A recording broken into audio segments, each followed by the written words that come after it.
يا مساء الخير عليكم في أول حلقة من رحلتنا مع اللغة الإنجليزية من الصفر. النهاردة هنبدأ نعرف يعني إيه لغة، بتتكون من إيه، وإزاي نقدر نستخدمها بشكل واضح وسهل. اللغة الإنجليزية زي أي لغة ليها قواعد، كلمات، وليها طريقة معينة في الاستخدام. في الحلقة دي هنفهم العناصر الأساسية للغة وناخد أول خطوة سوا في طريقنا لتعليم الإنجليزي من البداية. يلا بينا. اللغة الإنجليزية زيها زي أي لغة بتنقسم إلى حاجتين. الحاجة الأولى هي الأرقام أو النمبرز، والحاجة التانية وهي الحروف أو الألفابet.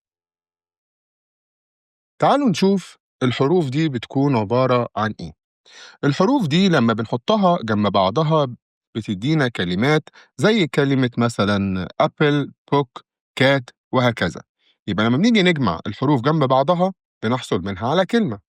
الكلمات دي بقى بتتقسم لنوعين أساسيين. إيه هما؟ النوع الأولاني وهي كلمات منفردة أو words. أما النوع التاني وهي كلمات مركبة أو compound words. تعالوا نشوف كل حاجة وهنتكلم عن كل جزئية بشكل مفصل. الكلمات المنفردة أو الwords بنقدر نستخدمها بشكل منفرد، أو لما نحطها جنب بعض ممكن تدينا تعبيرات أو expressions. المصطلحات دي ليها معنى واضح ومباشر، سواء كان حرفي أو مجازي، وتقدر تفهم معناها من الكلمات اللي بتكونها. تعال ناخد مثال. Good morning، صباح الخير. Thank you، شكرا. أو ممكن تدينا حاجة اسمها idioms، والidioms دي عبارة عن مصطلحات عامية، وهي كلمات مركبة ومصطلحات شائعة في اللغة لكنها مش بتترجم ترجمة حرفية خالص. معناها مختلف تماماً عن معنى الكلمات المنفردة اللي بتكون متكونة منها. بمعنى إيه؟ تعال نشوف مثال وهنفهم من المثال. المثال اللي قدامي بيقول لي It's raining cats and dogs. تعال نفصل ونترجم ترجمة حرفية. It's raining يعني بتمطر. cats and dogs قطط وكلاب. فلو ترجمتها ترجمة حرفية هيديني إنها بتمطر قطط وكلاب. طب وده expression أو idioms مشهور بنستخدمه للتعبير عن إن المطرة بتمطر بشكل غزير، بتمطر جامد جدا، فيقول له It's raining cats and dogs، ده بتمطر جدا. يبقى احنا كده عرفنا إن هي ما بتترجمش ترجمة حرفية لكن بناخدها على بعضها. أما بقى الكومباوند ووردز دي بتكون عبارة عن كلمتين منفردين أو أكتر، بنحطها جنب بعض وبناخد منهم معنى جديد. زي إيه؟ تعال نشوف المثال اللي معانا. كاو يعني بقرة، بوي يعني ولد. كاوبوي أكيد مش الولد البقرة، أكيد راعي البقر، كاوبوي. المعنى الجديد ده جاي من دمج الكلمتين، كل كلمة فيهم ليها معنى منفصل عن التاني، ولما اندمجوا سوا كونوا معنى جديد خالص.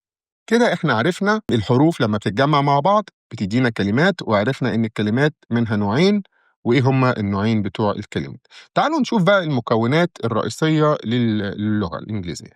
اللغة الإنجليزية دي بتتكون من إيه؟ أول حاجة الفوكابلريز، وإحنا لسه قايلين الفوكابلري الكلمات لسه متكلمين عنها، وهي كل الكلمات اللي بنعبر بيها عن أي حاجة حوالينا، وتعتبر هي المكون الرئيسي لأي لغة. أي لغة بيميزها كلماتها أو الكلمات. تاني حاجة الجرامر، والجرامر هو القواعد، هي قواعد استخدام وتنظيم الكلمات مع بعضها زي النحو في العربي، هو اللي بيخلي كلامنا مظبوط ومفهوم. يبقى عشان أقول جملة مظبوطة ومفهومة لازم تكون مستخدم فيها قواعد اللغة بشكل سليم. تالت حاجة البراكس أو الممارسة، والممارسة هي التطبيق العملي للكلمات والقواعد مع بعض. لو أنا عارف كلمات وقدرت أحطها وأنظمها بشكل مظبوط بالقواعد يبقى مش ناقص غير إن إيه؟ أعمل براكتس أو أمارس بقى الموضوع اللي أنا قلته ده.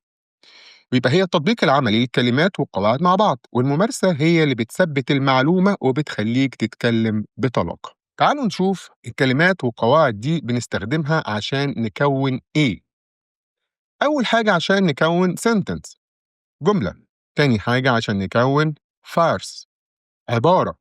طب إيه الفرق ما بين الجملة وما بين العبارة؟ السنتنس أو الجملة هي جملة كاملة بتحتوي على فعل وفاعل، ولازم تدي فكرة واضحة ومتكاملة المعنى. زي لما تيجي تقول مثلا I am happy، أنا سعيد، دي جملة اللي هيسمعها هيعرف إن أنت سعيد أو بيفهم منها حالتك إيه. طيب العبارة أو الفرس دي بتتكون من أكتر من كلمة، وممكن ما تديش معنى كامل لوحدها، لكنها بتكون جزء مهم من الجملة. بمعنى، أو خد المثال ده وأنت هتفهم: in the morning، في الصباح. دي عبارة مش جملة، لكنها بتوصف وقت. يعني لو أنت رحت تقول لواحد in the morning، في الصبح، أيوه، طب وبعدين فهمت أنا إيه في الصبح؟ أيوه، يعني أنت عايز تقول إيه؟ ما فهمتش حاجة، لكن ادت مدلول توقيت زمني إن هو في الصبح مش في الليل. تعالوا نشوف أنواع البراكس، أو آخر حاجة معانا أنواع الممارسات. أنواع الممارسات دي بتكون إما reading، القراءة، إنك تقرأ نصوص ومقالات وكتب إنجليزي مثلا، أو إما writing، الكتابة، وهي إنك تكتب أفكارك وجملك بالإنجليزي، وإما تكون listening، إنك تسمع فيديوهات وأفلام وأغاني بالإنجليزي. آخر حاجة الspeaking أو التحدث، وإنك تتكلم إنجليزي مع ناس أو حتى مع نفسك. وبكده نكون خدنا لمحة سريعة عن أساسيات اللغة الإنجليزية ومكوناتها الرئيسية، وتعالوا نفتكر مع بعض اللي احنا قلناه خلال المحاضرة. أول حاجة إن اللغة بتنقسم إلى numbers وalphabet، أرقام وحروف.